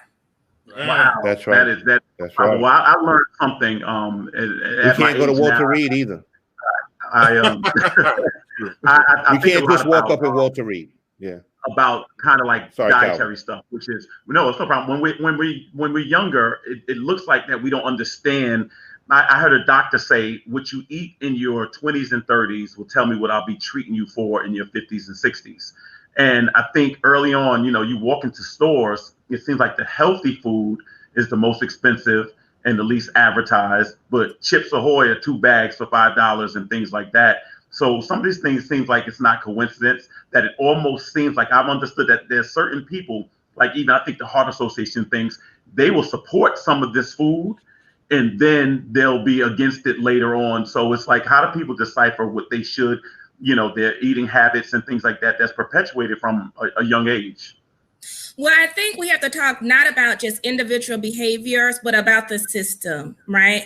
So when we talk about zoning, when we look at how communities are, you have to have a certain kind of license to open a liquor store, just like you have to have a certain kind of license to open a market. So why, if I'm in East New York or Brownsville or, make whatever low income area that has a lot of like Black folks or indigenous people or Latinx people, why do we find certain things like liquor stores and we can't find bookstores and supermarkets? Really, that has to do with like politics and policies and who's making the policies. It's not just about individual choice. It has to do with the environment, how it's structured. And segregation has been really proven. Segregation from like 100 years ago, from after the Civil War, from the Jim Crow South, and also not just the Jim Crow South, but New York City and Chicago are the most segregated cities in the country.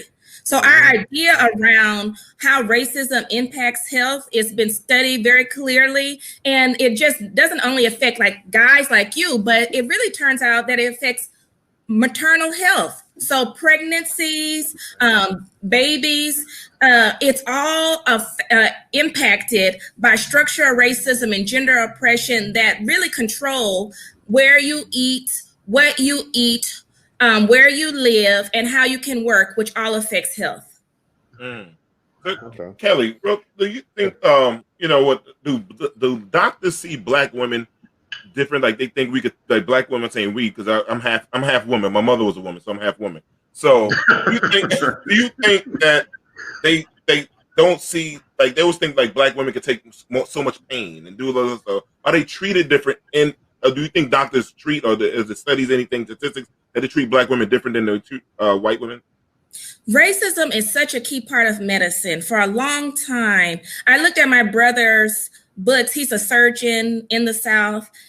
Folks are taught that Black people can experience more pain. I've talked with white doulas, white birth workers who say, oh, let that person push. Black women, their hips are meant to birth babies. So oftentimes when we're learning through lots of qualitative interviews, through surveying doctors is that they do have these biased beliefs that they've been taught throughout their medical education that wind up with women not being listened to. And that's really the case when we saw Serena Williams, a woman who is clearly in shape, who is wealthy, had a white husband, almost died having her baby because she knew what was going on with her. She knew that she couldn't breathe. She knew that she had a blood clot. She'd had one before, but they dismissed her. And that happens to a lot of Black women who maybe don't have the same privileges that Serena Williams, does and did. And it winds up with them losing their lives. So I know they push like a lot of Black women to have C-sections. Why do they do that? They push us all. C-sections pay hospitals more. That's certainly a piece of it. Yeah. They're quicker. Labor takes days. We have overcrowded hospitals, particularly in Black neighborhoods and public hospitals where folks are trying to have empty beds, especially think about COVID time. Beds are at an all-time premium, right? So folks are hoping to have their babies and get out, don't want to be at the hospital, right? So we have to really think through, these are all systemic things. That's why I don't talk about the individual.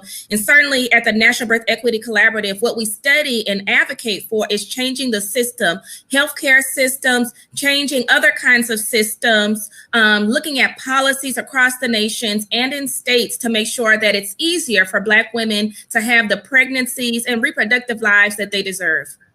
Wow. So do you think more Black women should push themselves towards using doulas? Certainly, if you have the ability to have anyone in your corner, a doula is a person who supports you.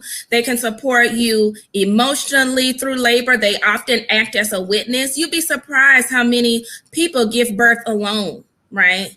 And we know that during the COVID times, when you're not allowed to sometimes have a visitor or as many visitors as you would normally want, folks really want someone to witness them giving birth. In part, a lot of the Black women that I talk to want to have doulas to kind of guard against the medical racism that many of us have experienced inside of healthcare systems.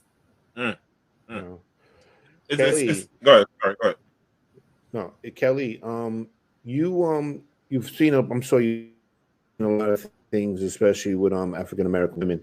What would you say is a common illness that women will have, but they neglect it for a long period of time before they get treatment for it?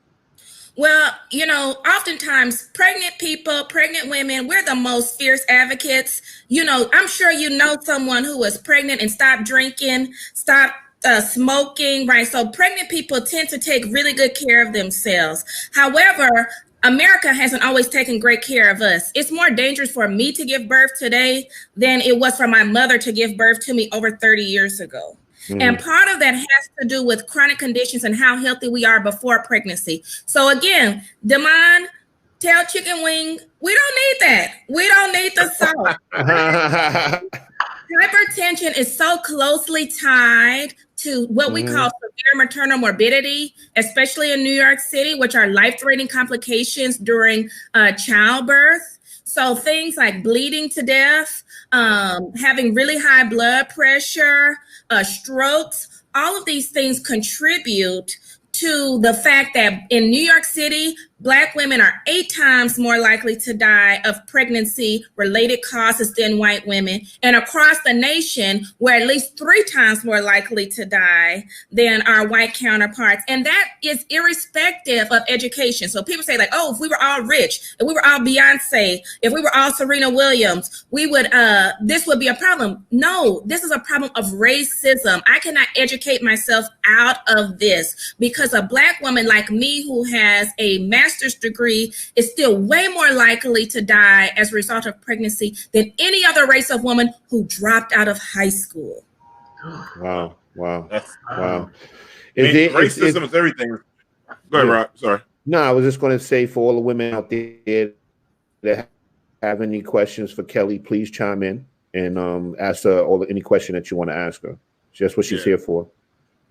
Yeah, I'm very happy to be here. And mostly I have these conversations with with women or with queer folks. This is the first time I've ever been with 4 men of color. Men have a role to play in maternal health. Just like, you know, I'm tired of white people expecting Black people to end racism. Like, it's not my problem. You created this. This is your problem. It's your moral feeling. Yeah. I feel the same way about patriarchy, misogyny, and maternal health, right? So it's not just what happens inside of the hospital. My brothers, we have a horrible issue with homicide and people who are pregnant or have just had a baby. It's a leading cause of death for pregnancy. And it's most of the time our partners, our family members, our loved ones that are killing us. And so I really am very grateful to have this conversation with men here, because it's not a conversation that's often being had. Even my educated men in my social circle, they're saying, oh, what is a midwife? What is a doula? Oh, she's pregnant. I'm not thinking about what she's eating, or the doctor would tell her. No, if you have pregnant people in your life, if you have pregnant women, I'm really asking you, requesting of you, petitioning you to check in on your sister, check in on the people in your life that are pregnant or parenting, because they really need your support. Do you find that there's a lot of people that are pregnant, especially, I guess I would assume younger people, that really don't know what to do, that really don't know what it entails? It's more than just going to term, obviously, to deliver, but there's a lot. I mean, I understand some people don't get prenatal care. How do we start to let the word get out for people to start doing those things? And I think people think there's an economic component to it. That's why some people don't do it. There certainly is an economic component to it. And that, again, is a part of structural racism. If I have the kind of job that won't allow me to take time off for paid sick leave, and I have to pick between feeding my family and going to the doctor's office where I have to sit for 4 hours to even be seen, right? So giving up my full days, it's less likely that I'm going to go. If I have to take 3 trains and a bus to get there, it takes me half of a day, I'm less likely to go. So these are all structural things that even folks who have the best of intentions, who really want to birth their children and make sure that their children are healthy and whole or well to the best of their ability, are unable to do in the system that we've set up here in America. So I don't know if necessarily it's a function of age. Certainly, high-risk pregnancies are more common with people who are older, like over the age of 40 and under the age of 20. So on both sides of those, as you get older, things can be more serious, like we talked about earlier. When you're older, hypertension, diabetes, heart disease, all those things play a role in pregnancy outcomes. So we got a question. Yeah, so we got a question. Someone asking, what can women do to make sure they advocate for themselves when they go to the doctor while pregnant? What can they do to advocate for themselves? So respectful care is a right. It is a human right. And that's part of what the reproductive justice movement really asserts, that you have the right to respectful care. Some recent analyses have shown that having a provider that looks like you is one way to support like infant health. And so I really ask everyone that make sure that you are comfortable with your provider, that you can share what you need. We often work through kind of whisper campaigns. If you are not comfortable with your provider, if you have someone in your social circle, ask them if they have a provider that is for you. Get everything that you're absolutely entitled to. There are lots of programs now that are cropping up across the tri-state area, across the nation, to provide birth workers like doulas to folks that are low income who desperately need it. So work to see if you're eligible for any of the social supports that your city, state, jurisdiction, your health department near you might ensure that you have access to. Always bringing a friend, and then making sure that you're in the healthiest environment that you can before you're pregnant, during pregnancy, and after. There are lots of things to look out for, right? So if you find that you can't see, that you have blurry vision, if you have wounds that are opening back up, if you have very high fevers, these are life and death issues. So when you have someone in your life, fellas, that's complaining of a headache, that actually could be a sign of a stroke. But oftentimes, like, oh, she's tired. She just had a baby. She needs to lay down. No, that person needs to get to the hospital, and we cannot take no for an answer. If not, it can have a real life or death consequence. We all have, we're men of a certain age, and we have wives. I'm sorry. what can we do with regard to our women? Like I say, they transition from birth, ability to have a birth, and kind of transition into menopause years. You know what I mean? How can we kind of help with that and with their health and whatnot? Well, one of the things you can is to help ensure that everybody in your life that is reaching that over 40 age is to have the proper screenings, including mammograms. So breast cancer, even though we have a lot of screening in the Black community, there's been a lot of work to get everyone screened for breast cancer. Black women are far more likely to die of breast cancer than white women for a variety of reasons. When we get our breast cancer diagnosis, it's often more further advanced than white women who find out that they have breast cancer. So I would say start off with everything that we know we need to do, including mammography, so mammograms, and colorectal screening. So we think about Chadwick Boseman. I know you guys think about that was really a challenge. And I have a cousin who also died of colon cancer at the age of 35. These things are not unheard of in our community. And we have to make sure women tend to put everybody else before us. That's what we're socialized to do. It's the kids, it's my partner. I got to take care of the people who are younger than me, and I got to take care of the people who are older than me. And so oftentimes we fall through the cracks, and that shows up in maternal health, that shows up in breast cancer, that shows up in ovarian cancer, that shows up in heart disease. And so if you have folks in your life, really encourage them, see what you can do to take that time off, clear that to-do list for her.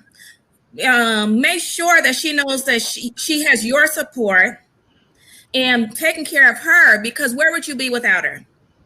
Absolutely. Very Kelly, true. do you know midwives or any midwives? Do you know any companies? I mean, midwives that take insurance, because that's the main thing. A lot of stuff we want to do with doulas and midwives and stuff like that.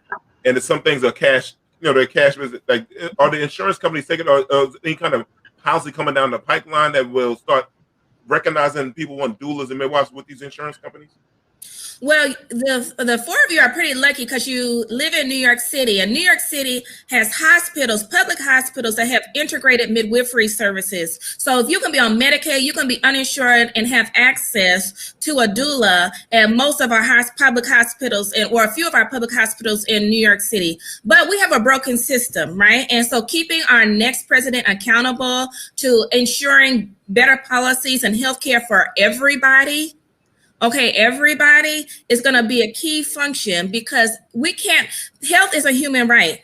Paying to have health care, health coverage is something that's extremely challenging. I have a hard time finding Black providers, Black female providers, queer providers. All of these things in our system are very hard to procure. But in some cities, the government has been working to make them more accessible, but there's no place that has a amazing place or a hospital system or a hospital infrastructure for Black women to give birth. But we're working to change that every day. We're happy that we have sisters like yourself that's on the front lines ready to make that change for us. Kelly, she's a Southern girl, so they say they Southern girls got that country strong on them, so you know. Is there a place, Kelly, that people can go and get all this information? Yes. So the National Birth Equity Collaborative, you can, if you're here on YouTube, you can see it on my screen. It's at Birth Equity. So that's BIRTHEQUITY. You can find us on Twitter. You can find us on Instagram. We have all the research, toolkits, and networks to help you have the pregnancy, reproductive life, and sex life that you want and deserve. All right. Sex life. I like that. That's what's up. I have to go get my Viagra right now. Yeah. No, don't get no Viagra. Kelly, listen, sister, so thankful that you came on tonight to educate the folks, to educate myself and the brothers here. We truly appreciate sisters like yourself that's on the front line, that's advocating for our sisters, our queens that we truly need to survive. Us as a nation, we will nowhere without Black women. So we love you. We love you dearly, sister. Appreciate you, sister. Thank you so much. Thank you for having me. Have a good night. Have a great night. Have a good night. All right. Thank you, Kelly. Thank you, Kelly. Thank you. Yo, D. All right. What up, bro? How you feeling now? Hey, it's coming down. So like you blurry again. You blurry again. You blurry again. Yo, let me explain something. Let me explain something. Chicken Wing should have known better than to feed you that, because he has a doula. He made that at doula's house, so he should have known better. He should have known better than to give you that. You know, he had a support system. He has a doula. You know what I'm saying? But he came over and worked anyway. Wink might have insurance on me or something, man. But he might. Let me tell you something. You get some of that sea moss, brother. It'll bring you back. You're right. That's all you need. That's all you need. I need sea moss. I need Zab to train me, and I need to spar with Killer Mel. No, I'll be back. The last part you don't want to do. Don't do Mel. Yeah, Mel got that hook. I don't know. I don't think you want that. Let me tell you something, right? It's what Zab said is 100% true, right? The human being is not made to be punched in the face continuously. You know what I'm saying? So when you get in that ring, like Calvin's told about how he sparred or whatever, and I remember like a sparring session I had, and I got hit. I'll be honest with you, at that moment, I just wanted to change my clothes and get out of the gym as fast as possible. Because the thing is, a good hit gives you a reality check that you do not belong in. Oh, my Uncle Johnny did it to me. I thought when Mike Tyson came out, I thought I could be Mike Tyson. My Uncle Johnny, country strong dude, slap. And I was like, whoa, slap. Now, imagine, a slap is hard. Imagine get a punch in the face. That's how I'm done. I'm out. Definitely. Yeah. It's not to play with. It's not to play with. I mean, it's messed up because Nate dedicated the fight to his kids, and now they still got to go to school eventually. You know, but he's going to be a punchline forever now. No pun intended. He's the best thing that came out the night. It's gonna be tough. But you know what? I mean, realistically, I think people need to understand that boxing is nothing to play with. I mean, they work hard and they train, and their hands are lethal weapons, and that's the reality of it. Listen, when you speak on sparring, man, let me tell you, if everybody looks great, you get in there, you're on your pads, you're working your pads, you're working your bag, and you're feeling, you know how people do it. They kind of got their little, they put their cell phone up and they're recording themselves and sending it up on Facebook. You're feeling good, man. You know, you get in there with somebody else, man. Until somebody hits back. You get in there with Zab and Killer Mel, you're gonna wind up seeing Kelly. Oh yeah, that's right. That's right. That's how gonna wind up. Yeah, exactly. But brothers, this was a good night, man. I think we had a great show tonight, man. The fight's about to come on in about 3 minutes, so I want everybody. I'm ready for this fight, man. Yeah, man. Yeah. Listen, everyone. Thank you, brothers. I love you. Y'all travel safe, man. And we'll be back in 7 days. Love you, sir. And thanks and shout out to all the guests, y'all. Shout out to all the guests. Super Zab, Killer Mel, and Chicken Wing. Love y'all. Yeah. And Kelly.